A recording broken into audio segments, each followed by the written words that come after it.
अस्सलामुअलैकुम सामीन, 15 ज़िलहिज्जा की तारीख़ शुरू हो चुकी है। 14 जुलाई है। सोशल इंडिया न्यूज़ में आपका खैर मक़दम है।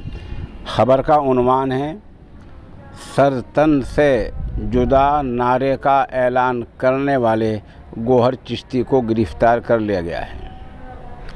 आपको पता है कि नूपुर शर्मा का मामला चला हुआ है, जिसने हादी आलम मोहम्मद सल्लल्लाहु अलैहि वसल्लम की शान में गुस्ताखी की थी।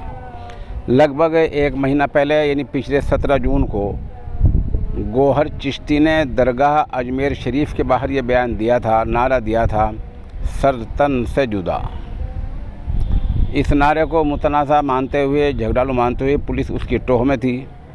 इत्तिफाक से 2-4 दिन से उसकी लोकेशन हैदराबाद मिल रही थी कि वह हैदराबाद में है। बताया जा रहा है कि अजमेर पुलिस फ़ौरन हैदराबाद पहुंची और गौहर चिश्ती नामी इस आदमी को आज गिरफ़्तार कर लिया गया है।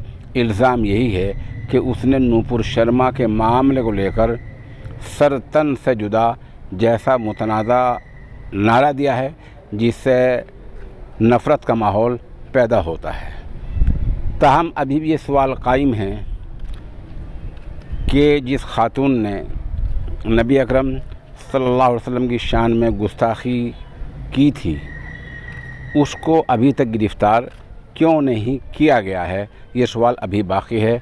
वजह साफ़ है कि किसी भी मज़हब के पेशवा के बारे में गलत बयानी करना, बुरी बात बोलना मज़हब के तो ख़िलाफ़ है ही, हमारे मुल्क के आइन और दस्तूर के भी ख़िलाफ़ है। इसलिए ऐसे आदमियों को जेल में होना चाहिए, जेल से बाहर नहीं होना चाहिए। बहरहाल हमारी आज की ख़बर का ख़ुलासा ये है कि सर तन से जुदा का मुतनाज़ा नारा देने वाले गौहर चिश्ती को हैदराबाद से गिरफ़्तार कर लिया गया है।